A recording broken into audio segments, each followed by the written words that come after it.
Here it goes. Had to get to this point. Hello, everybody. This is Joey, and we are here today to rank the 8 Star Wars films. I should say 9 because there is episode 9, but the teaser just dropped for the other day, so I'm obviously not going to rank based off of a teaser. And there are still 9 that have been made, but I'm not going to count Solo because I haven't watched Solo. I was actually dissuaded from watching it. People said it wasn't really adding much to the overall story. It wasn't that interesting as a film in general. So maybe at some point I'll watch it, but not for this video. So we're going through the 7 in the saga and Rogue One, a Star Wars story. Sometimes it counts. I don't know if it's supposed to count. It does have some good stuff to it. So I don't know. It is one of all of these I have seen at least once. I think the back half of them I've seen only once. Episode 7, 8, and Rogue One. And maybe episode 3. I can't remember. I feel like I've seen it more than once out after the theater. So, surprisingly, episode 1, The Phantom Menace, is the one I've seen the most because it was the first one I owned on home video. It wasn't the first one I watched. I honestly have no idea what the first one I watched was. But it is the one I've seen the most because it's like, well, you have the VHS tape. I could just watch it over and over. And then eventually I got the whole trilogy and, evening things out. Although I still know the other films pretty well, for the most part. All right. So, without further ado, I'm just going to go straight to number 1 here. In case you didn't know, Empire Strikes Back is my favorite Star Wars film of all time. I will say it is because there is build-up from A New Hope, but as it is, it's a very intriguing film. It actually does a lot to challenge the characters. It has some really nice sceneries that it balances pretty well. Like, you have snow and swamp in the same film. I can't think of that many other films that have such a drastic change of environment in the same, film, even if it's on different ends of it. I do like all of the stuff with betrayal in the Cloud City scenes. Obviously, the big reveal, that everybody knows and misquotes. It's a really good film. I really enjoy it. I never get enough of it. I should probably watch it more than Phantom Menace, though. I haven't seen it that many times, but still, seen it a whole bunch, and will continue to do so. So moving from there, I'm actually going to move down the list a little bit. And I know at minimum, the original Star Wars, or as we know it, Episode 4, A New Hope, is definitely in an A rank. It is a very good film. It's a little dated on some of the effects or some of the acting, but it still gets the point across. It still has a good story to it. You've heard it talked over and over again about the hero's journey as just a storytelling method, and this one does it very well. It has just enough to work in there for its own film, Where it's like, you get characters introduced, you get enough time with them for it to be meaningful, and you get enough tension by the end of the film that, the rest of this is history. I'm going to move down to F tier because there's definitely one that doesn't do a lot for me, and I probably should give it another chance, and, then I might have a better opinion about it. Episode 2, Attack of the Clones. I remember seeing this one in theaters, and I think I saw it with, my friends or my family with a birthday party or something like that. And I don't remember seeing it that much after that. And it is kind of a forgettable film for me, personally. That is definitely something that hurts it, and would put it in such an F rank.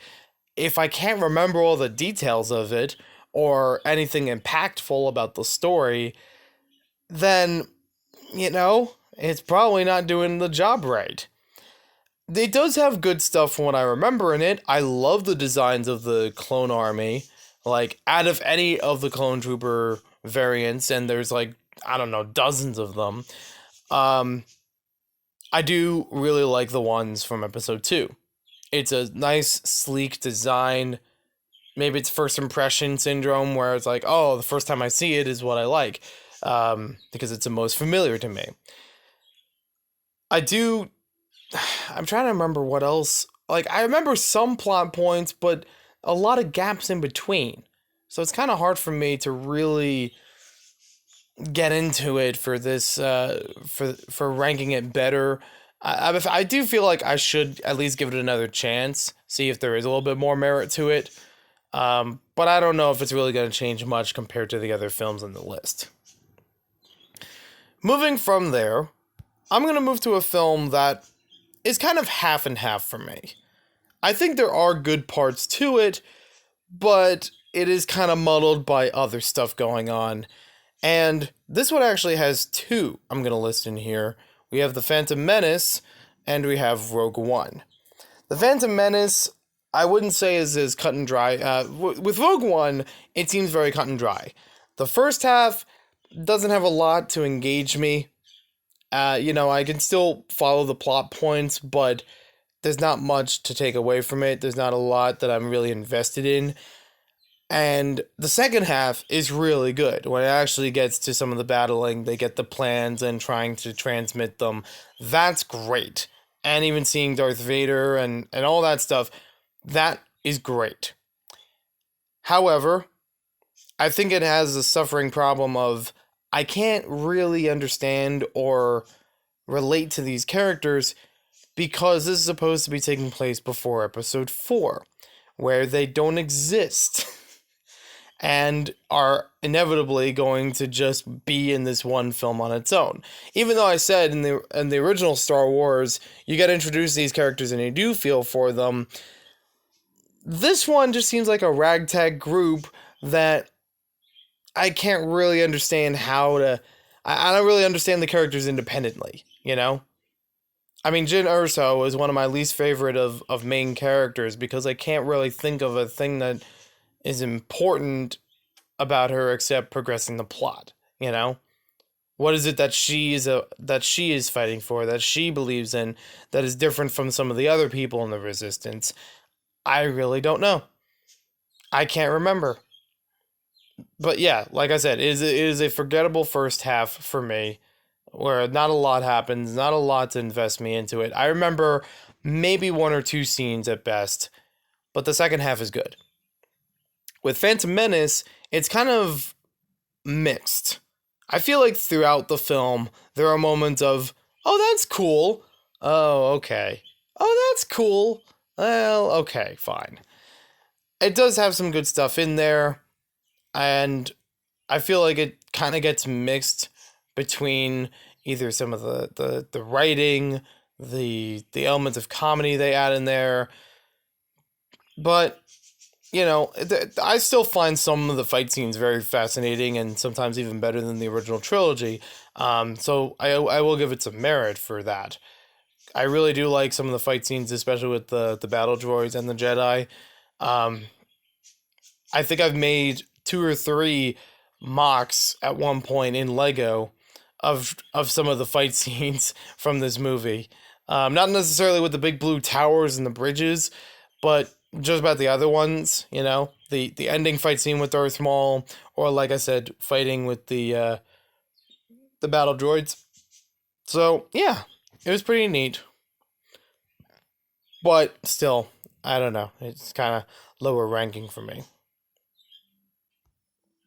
Then I'm gonna throw in one that seems good, seems alright. And that would be 8 and 7. I think they are good from the newer trilogy, the sequel trilogy. And maybe I should watch them again to give it a better chance. Because like I said, I've only seen these only once. And maybe there's more to it that I didn't catch the first time around. I still think they're good films. I still think they get the job done. And I was pretty invested when I first saw The Force Awakens. But over time, I'm trying to think back on it, and I'm like, maybe I'm a little rusty on some things, but maybe I could watch it again and still get something out of it. The Last Jedi, I don't want to hear about it. I mean, there are several things I don't talk with people about unless I know them very personally, and I'm talking about any subject, but it's basically one of those that The Last Jedi and almost Star Wars and Marvel in general remind me of. Because people get very heaty, they get very debated about it, and it's good to have an opinion, but it's not good when it gets to just very immature responses. And I'm not gonna have that here. You can say it's a bad film, but I don't want you to overreact when somebody says it's all right or they like it as a good film. You know, I mean, I follow someone who thinks it's a good film. I follow people who think it's a bad film. I'm in the middle. I think it's good. I think it was fine. It was fair. It had some good moments to it. It even if it changes the formula at times, it was a nice, got me more invested into it because I'm like, oh, okay, what do we do now? Um, so yeah, I think they're fine. You can have your own tier list in the comments, same as other videos I've done. And if you want to see more of these on the channel, leave a like. But let's get back on track. I'm not gonna lie.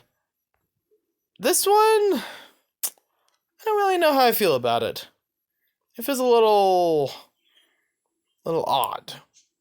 Return of the Jedi just kind of sank a little bit for me over time, where I do remember a lot of points of it. It's definitely not a forgettable film, but it doesn't really get me as hyped or as invested as some of the other films do. I mean, yes, the ending scene is definitely fantastic. That I like. The Battle of Endor, it's alright.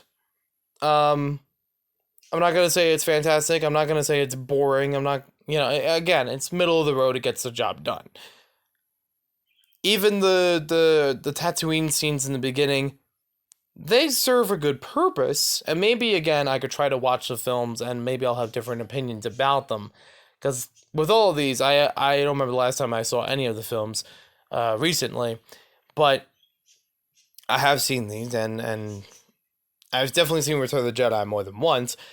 I just, something about it just doesn't bring a lot to me to the table. So maybe by watching them again, I might have a different opinion about them. I don't know if I'll even do another one of these, but that's where that one kind of sits. It's like a little less exciting than the sequel trilogy. Still good in its own merit, but also not as strong. And we do have one more film that we need to add in here, if I remember correctly. So where is episode 3 going? Actually, about the same spot as episode 6. I feel like...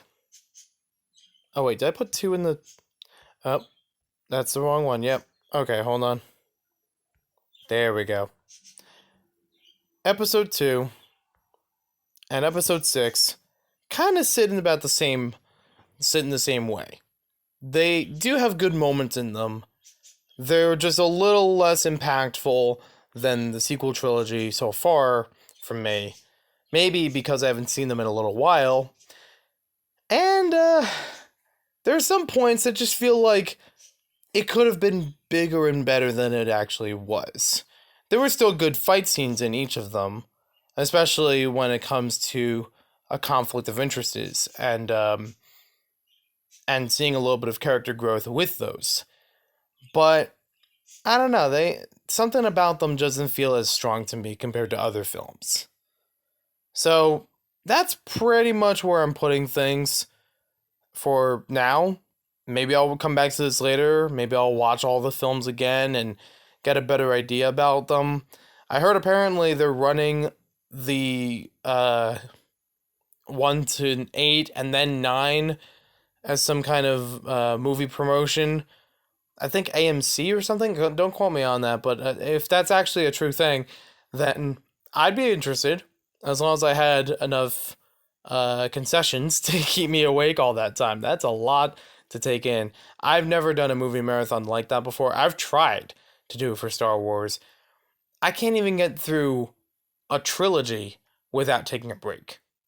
So, I don't know. There'll be a lot, but I will try to build myself up before episode 9. I still have to see the teaser trailer because it keeps escaping me, but may do. If I don't have a blind reaction video for it, I'll still throw my thoughts somewhere, but don't expect anything too critical about it. I'm not a critical Star Wars fan.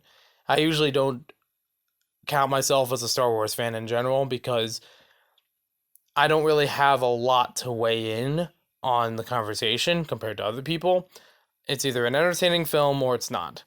And I don't really have to weigh in about the consistencies, the continuities, the minor details, the nitpicking that other people tend to do. I'm not a normie, but maybe a little more normie than other people when it comes to Star Wars. So thank you for watching this video. Hope you guys enjoyed it. Like I said, you can leave your tier list in the comments down below. If you want to include Solo, go right ahead. No problem with that. I'm not really counting the TV shows in here because I feel like that's its own element. It's a lot more to judge on than just a film. I also haven't really seen a lot of the TV shows or all the way through, so I can't really judge them fairly. And like I said, leave a like if you want to see more of these. We'll see. Excuse me. And we'll see you next time with more videos. I'm gonna try not to do too many tier lists in one day. I'm just trying to get the word out there. And I thought, well, Star Wars is buzzing, and everybody debates on the Star Wars films and their favorites and not favorites. So I'll throw my hat in the ring. There it is.